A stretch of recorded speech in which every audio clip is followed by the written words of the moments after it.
AVP 24 news पर वक्त हो गया है दिन भर की 10 बड़ी खबरों का। प्रयागराज में महंत नरेंद्र गिरी के पार्थिव शरीर को श्रीमठ बागंबरी गद्दी से संगम रवाना कर दिया गया है। उनकी अंतिम यात्रा फूलों से सजे विशेष वाहन में निकाली गई। संगम में पार्थिव शरीर को स्नान कराने के बाद दोबारा मठ ले जाया गया। संत परंपरा के मुताबिक दी जाएगी भू समाधि। सामने आ रही खबरों के अनुसार पुलिस ने महंत नरेंद्र गिरी के शिष्य आनंद गिरी से 12 घंटे तक पूछताछ की। पूछताछ में विवाद की वजह उगलवाने की कोशिश हुई। इस दौरान अलग अलग अधिकारियों ने आनंद गिरी से जानकारी लेने का प्रयास किया, लेकिन पूछताछ के दौरान आनंद गिरी एक ही बात दोहराते रहे कि महंत जी खुदकुशी नहीं कर सकते।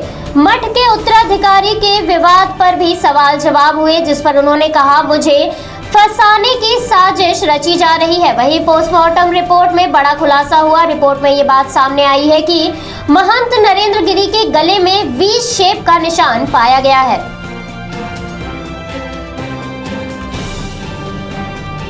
सार्क देशों के विदेश मंत्रियों की 25 सितंबर को आयोजित होने वाली बैठक पाकिस्तान और तालिबान की दोस्ती के चलते रद्द हो गई है। प्राप्त जानकारी के अनुसार पाकिस्तान चाहता था कि न्यूयॉर्क में होने वाली मीटिंग में अफगानिस्तान के प्रतिनिधि के तौर पर तालिबानी नेता को शामिल किया जाए। इस पर विवाद शुरू हुआ।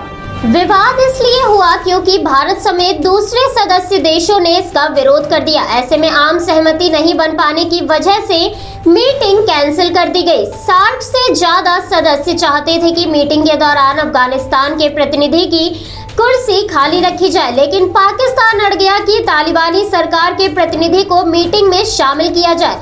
तालिबान सरकार के विदेश मंत्री आमिर खान मुत्तकी समेत कई मंत्रियों को संयुक्त राष्ट्र ने ब्लैक लिस्ट भी कर रखा है। ऐसे में मुत्तकी संयुक्त राष्ट्र से संबंधित किसी कार्यक्रम में शामिल नहीं हो पाएगा।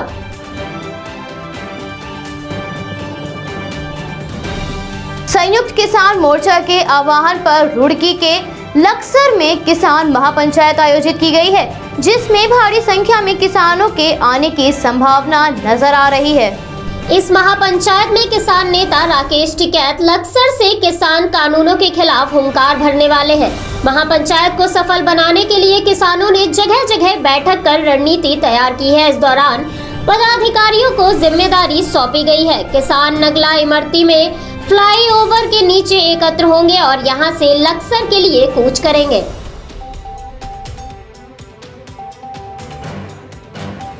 प्रधानमंत्री 4 दिवसीय यात्रा पर अमेरिका रवाना हो गए हैं। अपनी यात्रा के दौरान प्रधानमंत्री अमेरिका के लिए नॉन स्टॉप उड़ान अफगानिस्तान के रास्ते से नहीं जाएगी।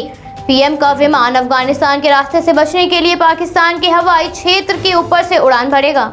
इस उड़ान के लिए पाकिस्तान ने अपने हवाई क्षेत्र के इस्तेमाल की मंजूरी दे दी है। इस यात्रा में पीएम कई कार्यक्रमों में हिस्सा लेने के साथ ही अमेरिकी राष्ट्रपति जो बाइडेन सहित विश्व के अन्य नेताओं के साथ वार्ता करेंगे और संयुक्त राष्ट्र महासभा को संबोधित करेंगे। पीएमओ के अनुसार प्रधानमंत्री अमेरिका के लिए विमान पर सवार होते हुए वहां वो कई कार्यक्रमों में अपनी उपस्थिति दर्ज कराएंगे।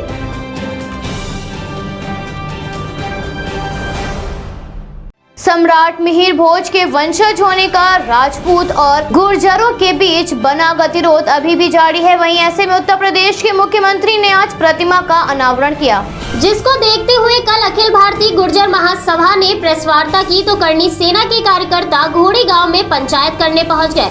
दोनों पक्षों ने अपने अपने पक्ष में दावे किए और दूसरे के दावों को खारिज किया। करनी सेना ने प्रतिमा के अनावरण कार्यक्रम का विरोध करने की चेतावनी दी है। वहीं कार्यकर्ता पुलिस को चकमा देकर घोड़ी गांव में भी पहुंच गए। इस दौरान पुलिस से नोकझोंक भी हुई। करनी सेना के प्रदेश सचिव सचिन चौहान के नेतृत्व में बड़ी संख्या में कार्यकर्ता प्राइमरी स्कूल के सभा स्थल पर पहुंचे, जहां पुलिस द्वारा अंदर जाने की अनुमति न मिलने के बाद कार्यकर्ताओं ने सड़क पर ही बैठकर नारेबाजी शुरू कर दी।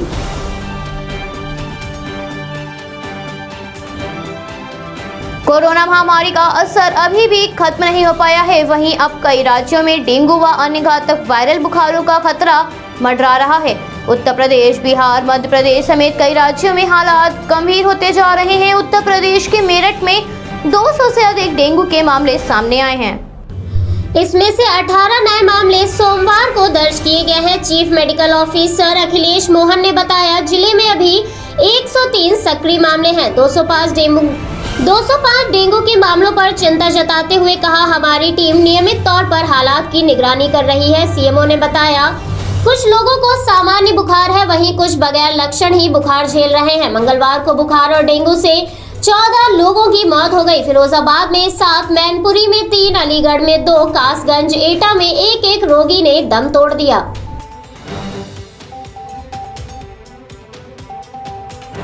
त्रिपुरा के कंचनपुर में 3 सुअरों में अफ्रीकी स्वाइन फ्लू की पुष्टि हुई है, जिसके बाद एक बार फिर स्वाइन फ्लू का खतरा मंडराने लगा है। फ्लू की पुष्टि होने के बाद पूरे इलाके में दहशत का माहौल नजर आ रहा है। स्वाइन फ्लू की पुष्टि के बाद प्रशासन ने संक्रमण की जगह से 1 किलोमीटर परिधि में मिलने वाले सभी सुअरों को मारने का फैसला किया है। पशु संसाधन विकास विभाग के निदेशक शशि कुमार के अनुसार पूरे 10 किलोमीटर के क्षेत्र पर नजर रखी जा रही है। वहीं 1 किलोमीटर के क्षेत्र में सभी सुअरों को मार दिया जाएगा।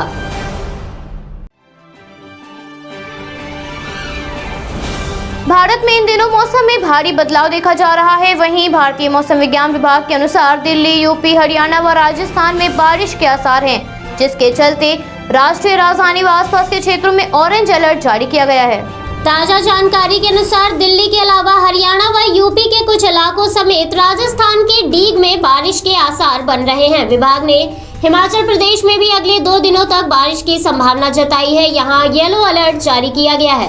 भारतीय मौसम विभाग के अनुसार सितंबर महीने में बारिश ने अपना रिकॉर्ड तोड़ दिया है। अभी मानसून बना हुआ है और इसके देर से जाने की संभावना है।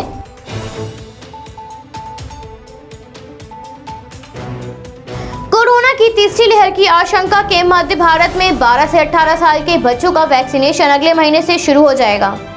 प्राप्त जानकारी के अनुसार कैडिला हेल्थ केयर अगले महीने बच्चों की वैक्सीन जाइकोव डी लॉन्च कर देगी। इसके इमरजेंसी यूज के लिए drugs controller general of India ने पिछले महीने मंजूरी दे दी थी। सामने आई रिपोर्ट के अनुसार जाइडस कैडिला अक्टूबर से हर महीने 1 करोड़ डोज बनाना शुरू कर देगी। दूसरी तरफ भारत बायोटेक भी बच्चों पर कोवैक्सीन का तीसरे फेज का ट्रायल पूरा कर चुकी है। कंपनी ने कहा वो अगले हफ्ते 3rd फेज के डेटा DGCI को सौंप देगी।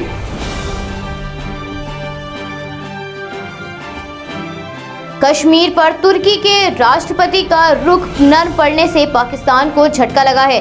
इसका सबूत संयुक्त राष्ट्र की 76वीं आम सभा में देखा गया, जब तुर्की के राष्ट्रपति ने संयुक्त राष्ट्र में एक बार फिर से कश्मीर का मुद्दा उठाया, लेकिन इस बार तुर्की का रुख थोड़ा नर्म नजर आया। तुर्की के राष्ट्रपति ने UN महासभा को संबोधित करते हुए कहा वो कश्मीर समस्या के समाधान के लिए अपने रुख पर कायम है। पिछले 74 सालों में कश्मीर समस्या उलझी हुई है और इसे संयुक्त राष्ट्र के प्रस्ताव के तहत दोनों पक्षों को सुलझाना चाहिए। गौर करने वाली बात यह है कि पिछली बार उन्होंने कश्मीर से अनुच्छेद 370 हटाने का मुद्दा उठाया था, लेकिन इस बार उन्होंने ऐसा कुछ भी नहीं कहा।